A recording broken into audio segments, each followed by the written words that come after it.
humanity, and the earth.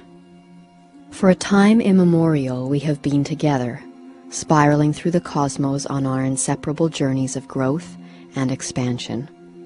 And now, as we approach the completion of another great cycle and the turning of an age, as the quickening intensifies and all that we once knew comes into question, humanity begins its entry into the time of revelations. For we are living in a period of tremendous change, where humanity's truths are shifting with exponential rapidity as today's more advanced technologies and awareness are working to reveal the new truths of tomorrow. And just as the perspectives of those who were born 50 or 100 years ago have had to shift to allow for our present version of reality, so too will we be invited to expand our perspectives of what is possible, to allow for the unfathomable changes that will come with the turning of the age and the birth of a new world. Thus it is our intention with this presentation not to tell you of the way things are, for we as unenlightened beings are incapable of knowing the truths that lie beyond our limited dualistic perspective. And so, aware of our limitations, it is our intention herein to merely present some insights that might serve to expand people's perspectives and create room for new possibilities of what could be. For in these shifting times, to know anything is to block the potential for further realizations, in the same way that a glass already full will not allow for more wine.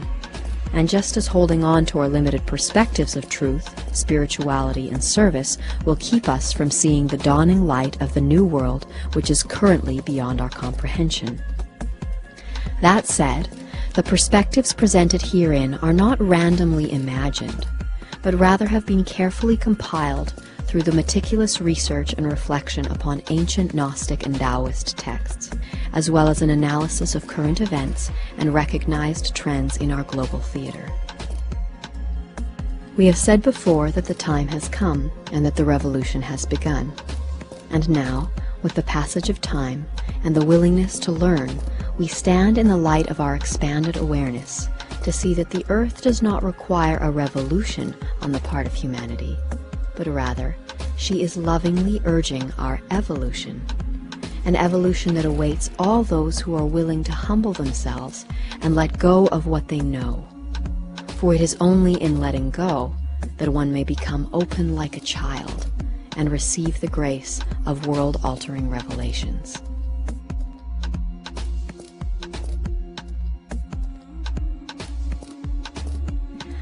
One such revelation may come by considering the subtle dangers of duality that are prevalent within the world's increasingly popular movement towards spirituality, as well as its traditional religious institutions. The sole purpose of all human life is to ascend, to achieve liberation from matter, from ignorance, suffering, and from the wheel of birth and death. Yet today, most of humanity is kept from liberation because it is attached to the illusion of separation that has firmly established itself as a paradigm here on earth. In every moment, this illusion is reflected back to us in the form of various pairs of opposites that also appear to be separate from one another, such as good and evil, right and wrong, friend and foe. Yet each moment we invest ourselves in this illusion of duality. By choosing one of these opposites over the other, we serve to fortify and so perpetuate the world of separation into which we have been born. And as long as we continue to feed this dualistic existence, we will never be able to transcend it. For in this world of duality, the truth that energy follows thought ensures that goodness and evil keep one another alive. This occurs because each time we choose sides on an issue, one aspect is strengthened by our attraction to it, while the other is strengthened by our aversion. Therefore, by choosing sides, which to an unenlightened perception may seem to only empower one aspect of an issue, in fact serves to strengthen both. And thus we may see the very real danger prevalent in today's rising spiritual movement and traditional religions. where many well-intentioned people are focusing on doing good in the world and offering service to others. However, in doing so, many are invoking the ego's sense of doing good, while simultaneously perceiving others to be doing bad, which then fuels the dualistic illusion and indirectly arouses evil. This is why the Buddha taught his disciples to walk the middle path between all pairs of opposites, and why the initiate Paul in the New Testament wrote, "Each time I try to do good, I end up doing evil." Service to others can be a dualistic trap for the limited human mind. It is one of the most difficult snares to recognize because it seems so reasonably loving and selfless. However, divinity does not serve others in the very personal way that humanity thinks. Divinity, once contacted, radiates out in all directions, blessing all alike, for all are one.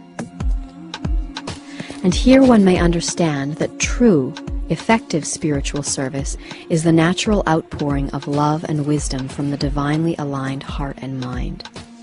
It is not something that can be planned or achieved by personal will, but rather it is a state of grace where all is seen to have a purpose and a place for which to be thankful and loving.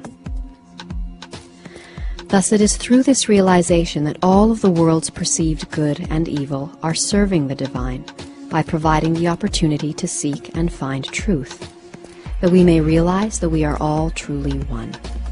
And it is this unified vision of existence that the Bodhisattva Isa was urging his disciples to seek when he said, "When thine eye be single, thy whole body is filled with light."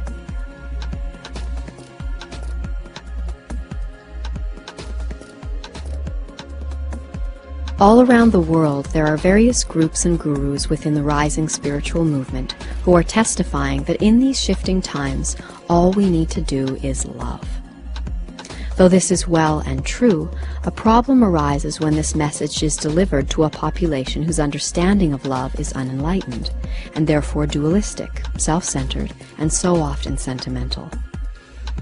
For today there are many well-meaning individuals and organizations in existence where people sit and attempt to send out loving thoughts and energies in order to elevate humankind, to protect it from harm, to put an end to wars, to ring in an era of peace on earth, and even to circumvent the forthcoming necessary geological upheavals. But in reality, human love has never liberated the world, and nor can it ever, for it is only divine love that is capable of providing liberation. The vast majority of New Age and so-called spiritual teachings, channelings, and meditations encourage people to use their personal will to create change within and for themselves, and sometimes for the world as well. Their focus is on personal transformation, as in create your own reality. But by encouraging people to focus upon themselves and the world, and use their personal will to support what they like and change what they don't like, these groups and teachers only serve to feed the illusion of duality. In fact, these spiritual practitioners and so-called masters are actually participating in something even more detrimental than those who are occultly unaware. For by inciting people to polarize themselves en masse towards peace, goodness, light, and love, these well-intentioned but misguided groups are actually synergetically strengthening and empowering the violence, evil, darkness, and hate on the opposite end of the spectrum at a global level, thereby unwittingly exacerbating the already chaotic and desperate condition of this planet.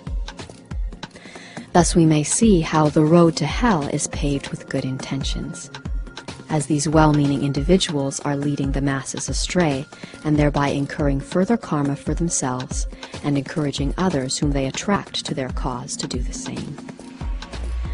Such groups are making the pendulum of the polarized illusion swing further and more dramatically from one side to the other, effectively producing more and more dualistic power, momentum, and tension in the world, all of which is actually helping to hasten our planet toward the cataclysmic events that will result as all over the world people align themselves behind the rising forces of light and dark and prepare to strive, struggle, or even fight to make others live according to what they believe is right.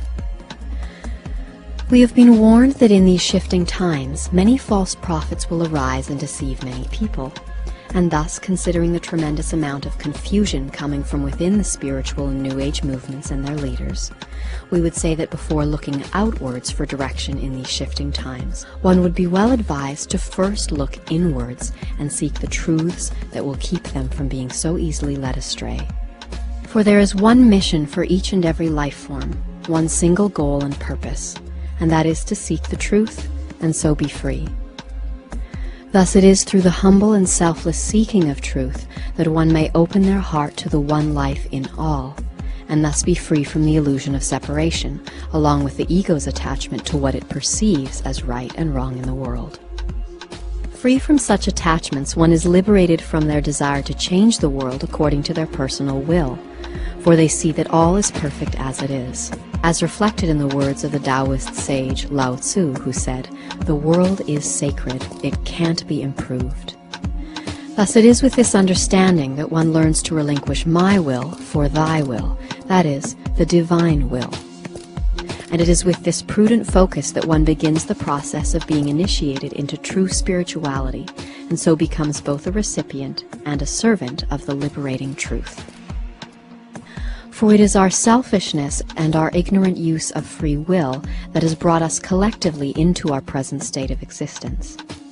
Therefore, perhaps it is only by a 180-degree reversal, through selflessness, through the complete and utter surrender of ourselves and our personal will to the divine will of the Tao, that we may allow the forces of true change and redemption to work through us and liberate us completely from the unholy illusion of this world.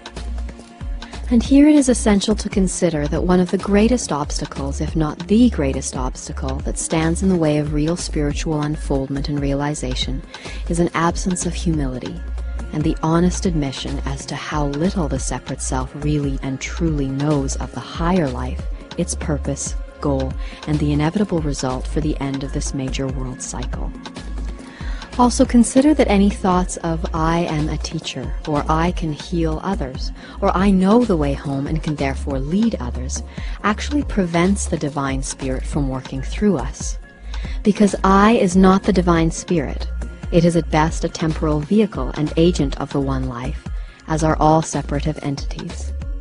We then, at best, can only offer others a very distorted version of the truth. And this is why it has been said that all who wish to return to truth and so partake again of the original freedom must first become like a babe, both humble and empty of self, for it is only in the state of childlike openness that we may be filled with the living light of truth. And because an empty cup does not contain anything, it does not therefore proclaim to know anything, for all true knowing comes from the divine. Thus, allowing the light of truth to enter one's emptied cup is to become aware of the divine will. And it is thus that the calling to assist in the manifestation of the divine plan for these important times on earth is registered by the seeker, and consecrated service to that plan then becomes natural and spontaneous. This is the beginning of freedom, and the seeker of truth is then initiated into life's mysteries and is given progressively greater spiritual responsibility. And it is in receiving and then offering what is received that one becomes the humble servant of all, proceeding forth not by efforts of self-will, but by the providence of divine grace.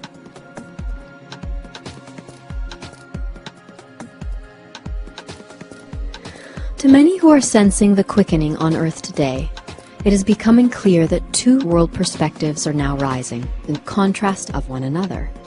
And this inevitable division, which has and will always occur in the cycle of humanity's evolution, has been called by the prophets the time of the Great Separation, or the sifting time.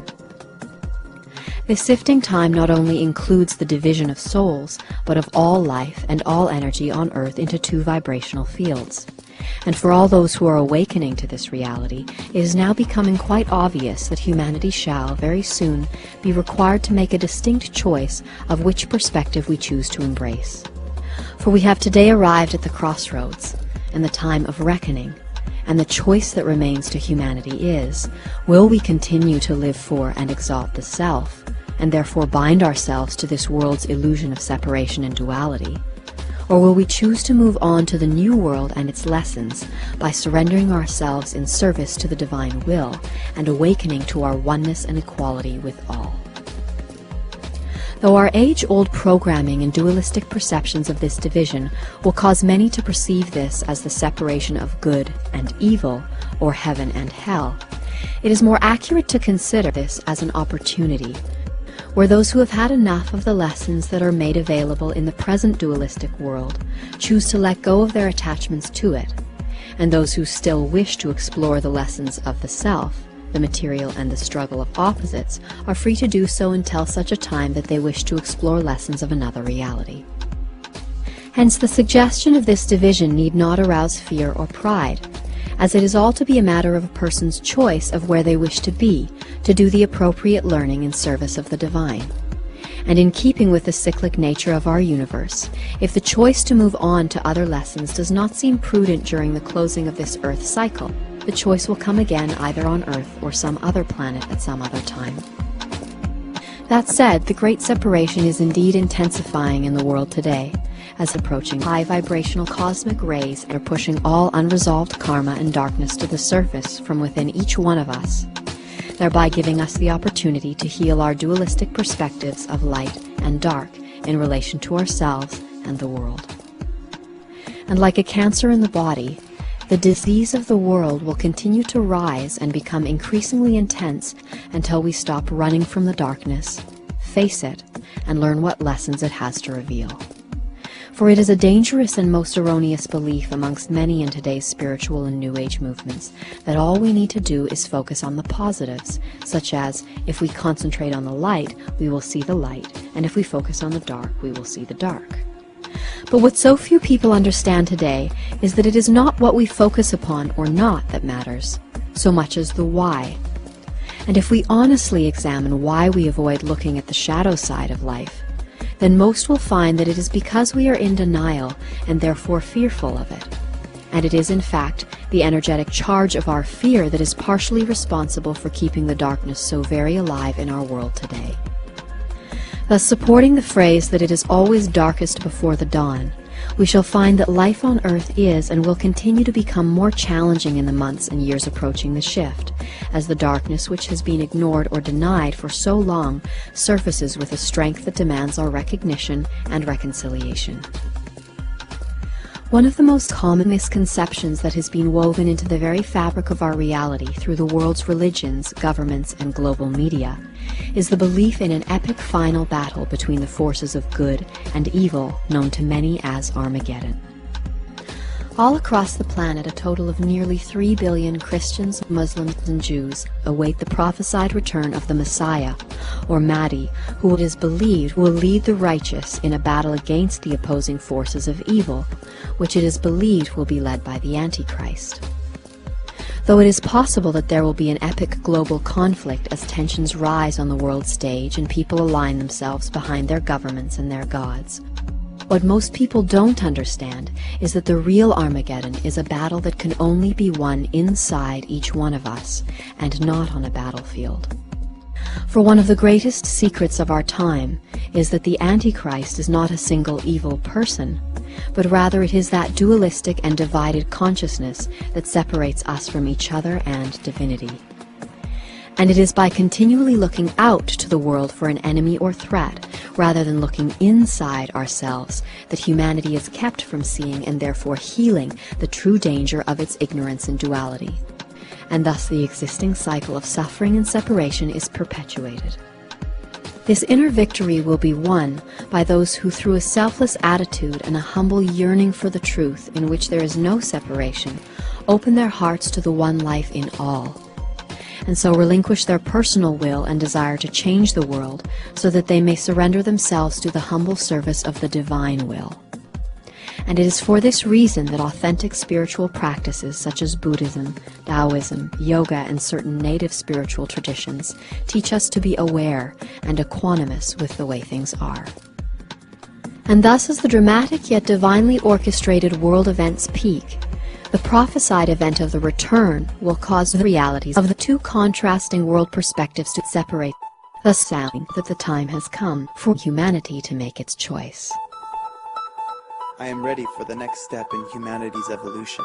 And now we must seek to unite with others. The time has come to live for each other.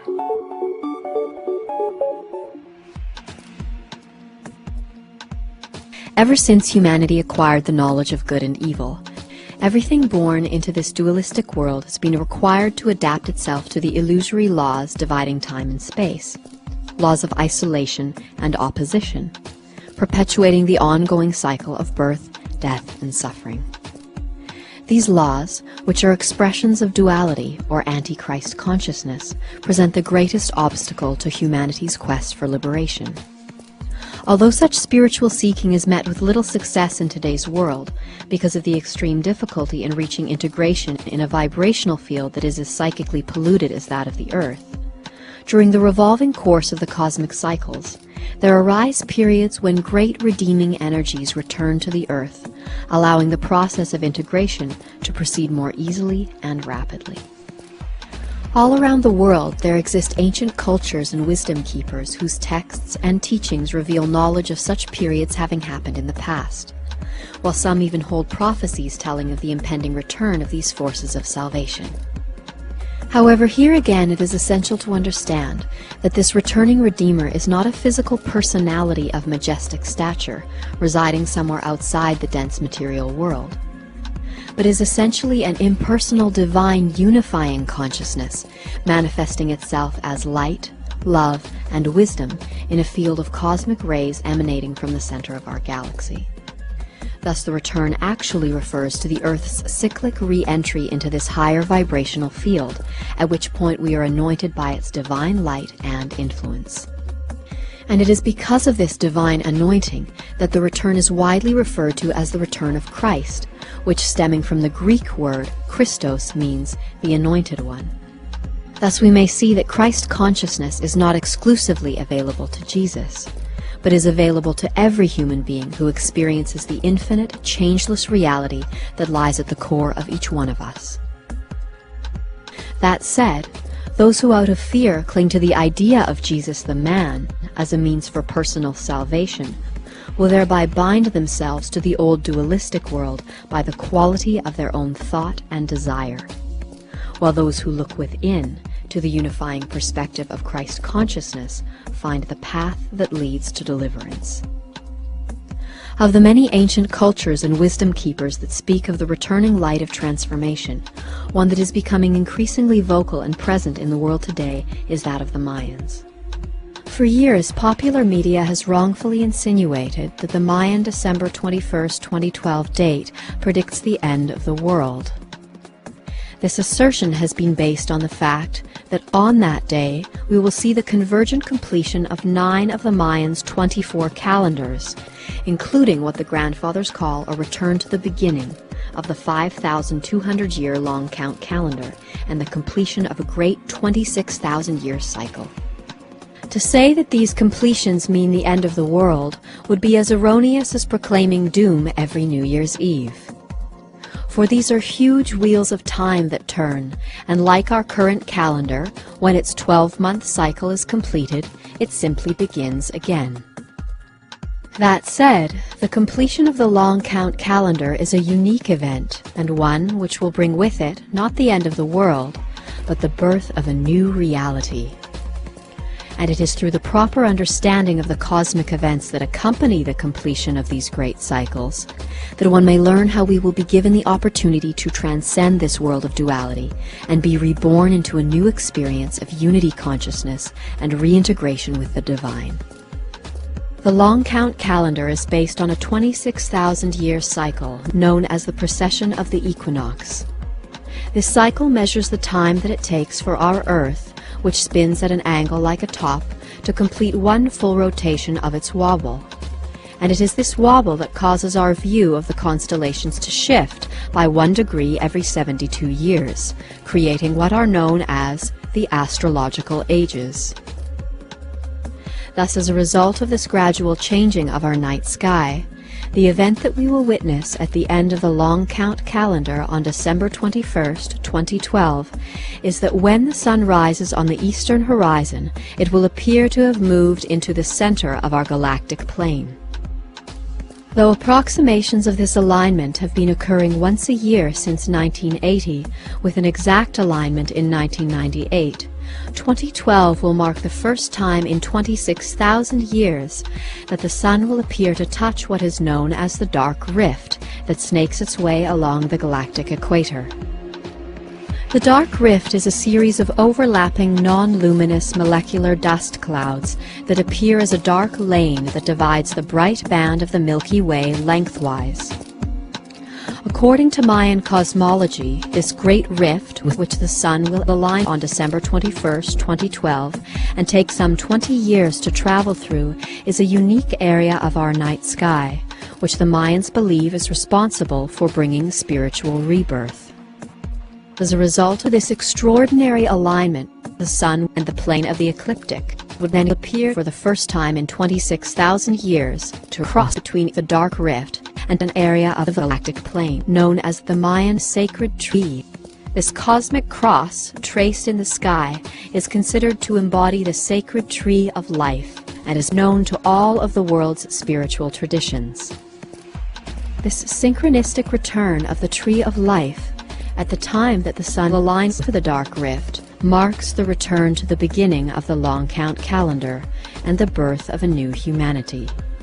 For the Mayans believe that sometime around December 21, 2012, our Sun, which acts like a lens, translating rays from the cosmos and then radiating them onto the planets in our system, will align with a sacred portal hidden in the darkness of the Great Rift. At the time of alignment, our Sun will radiate the ultra-high frequency rays from the rift onto the Earth, so marking the prophesied return of the anointing light and the long-awaited day of deliverance.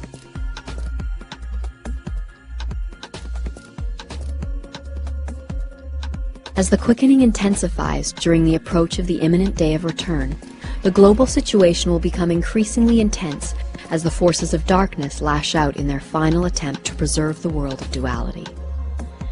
This is a typical occurrence at the close of each world cycle, and one that necessarily precedes the return of the anointing light to the earth.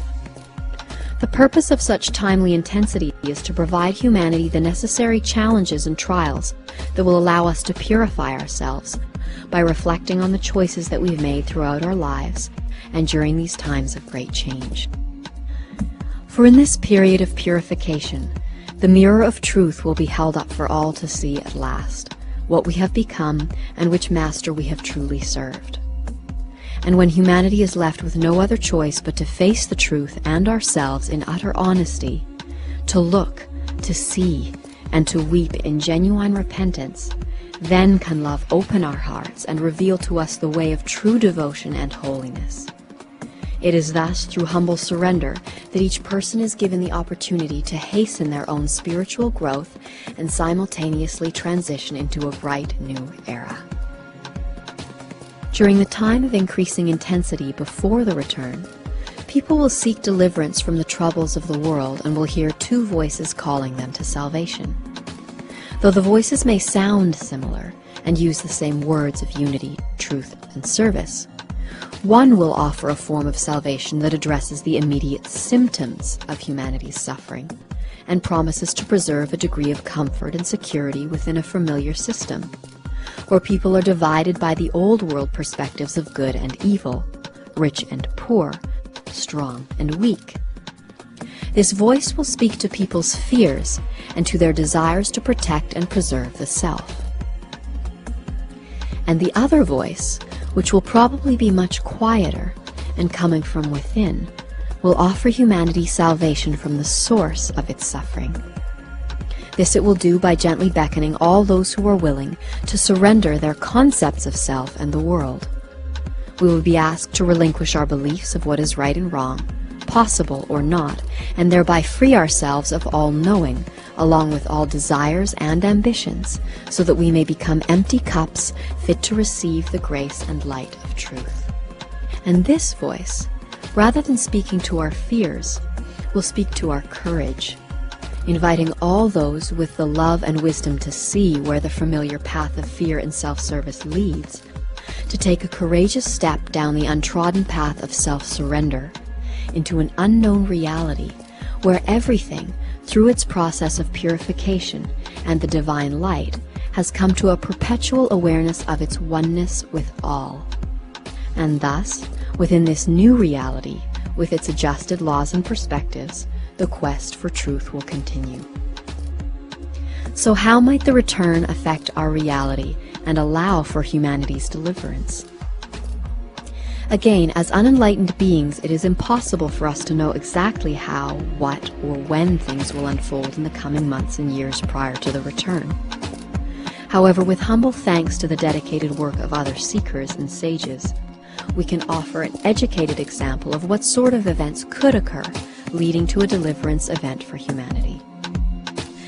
As mentioned previously, it is always darkest before the dawn, and thus we can see and expect increasingly intense events on Earth as our planet moves from the outer regions of the higher vibrational Christed field into the full light of its inner core.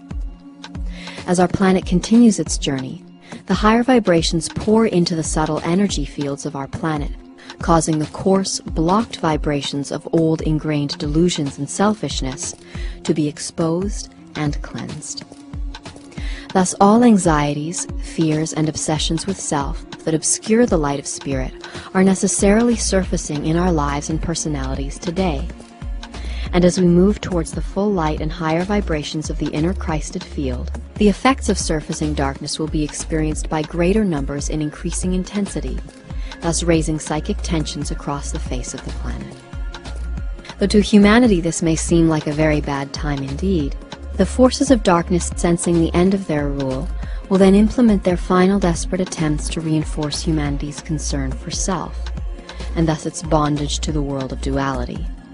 And these will be very trying times, during which much intelligent research, which we will post on our webpage, shows the possibility of global financial collapse, a false viral pandemic, and the declaration of martial law.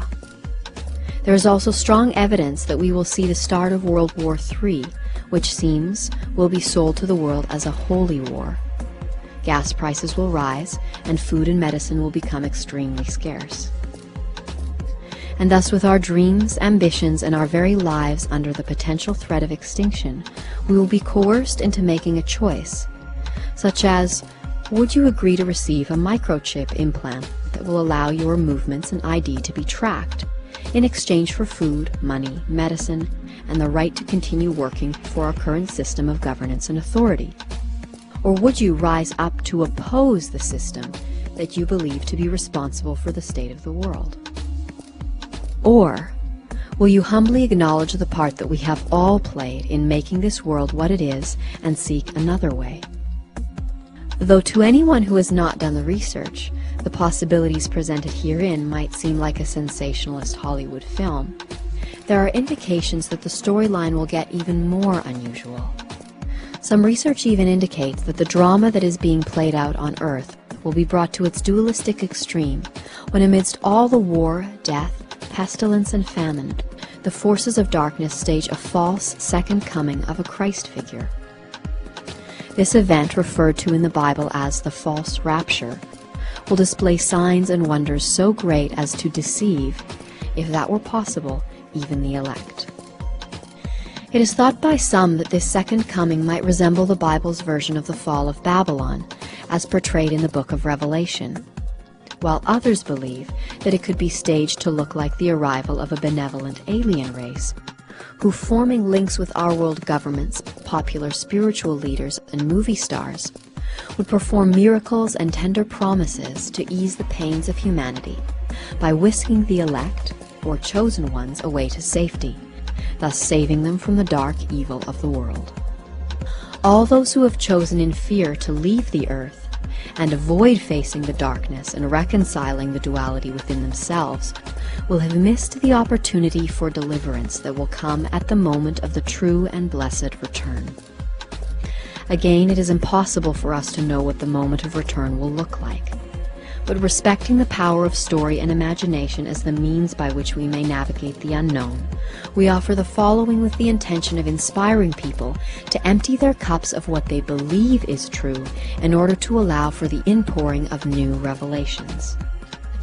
That said, it is widely accepted in both the realms of science and spirituality that the human body, comprised mostly of water, is a conductor of sound, light, and information, all of which travel through our bodies as vibrations. Aware of this, we may now imagine that as the higher vibrations of the Christ consciousness move through us, they will cause our bodies to resonate with their frequency. Thus, as our vibrations rise and match the never-before experienced frequency levels of the cosmic rays, we will be able to perceive higher levels of the electromagnetic spectrum, at which point we will be able to perceive all of the sounds, images, and entities that exist within our newly achieved range of frequency. Vibrating at this level, the spirits of the dead may be seen and heard, rising to meet the coming dawn. As humanity expands its senses and consciousness to perceive the forgotten fifth element of ether, that which connects us all. Here, too, we may perceive the parallel realms of the astral planes and share encounters with mythical beings, all of whom will attend us and the rest of humanity as our increasing frequency brings us all closer to a collective experience of oneness. As we reach the peak of frequency, the voices of others that we have begun to hear in our heads will rise in numbers and climax at the point when we hear all the thoughts of creation and experience all actions as if they were our own. So too may it seem like all the events of these lives are happening at once, and that all places are this place. As one may imagine, this expanded perspective of oneness could be quite an intense experience. And for those who choose to hold on to their knowledge of what is and is not possible, such events will threaten to shatter their psyches, as every sense is simultaneously overloaded. Thoughts of good or evil will give rise to those of their dualistic opposites and attract like energies that further threaten the traveler's ability to stay safe and sane. And here we will have a choice, to either clutch to the banks of that raging river and be dashed against the rocks, or to simply let go and surrender to the roar and the flow. Some will try to hide from this experience. Some will try to escape it. Some will welcome it. Some will recognize it. And some will have known all their lives that the end would be like this, exactly like this. As the truth of oneness, followed by divine love, returns to our ailing planet, those who love the truth and who are therefore consecrated to serving the truth without compromise or self-concern will greatly rejoice at the shattering of the illusion of separation. And when at long last humanity is awakened to its oneness with the earth and all living things, we will raise our voices as one and join the eternal song of the universe. Have faith, for we are awakening as one.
without you. Excellent, just do it again. I love it.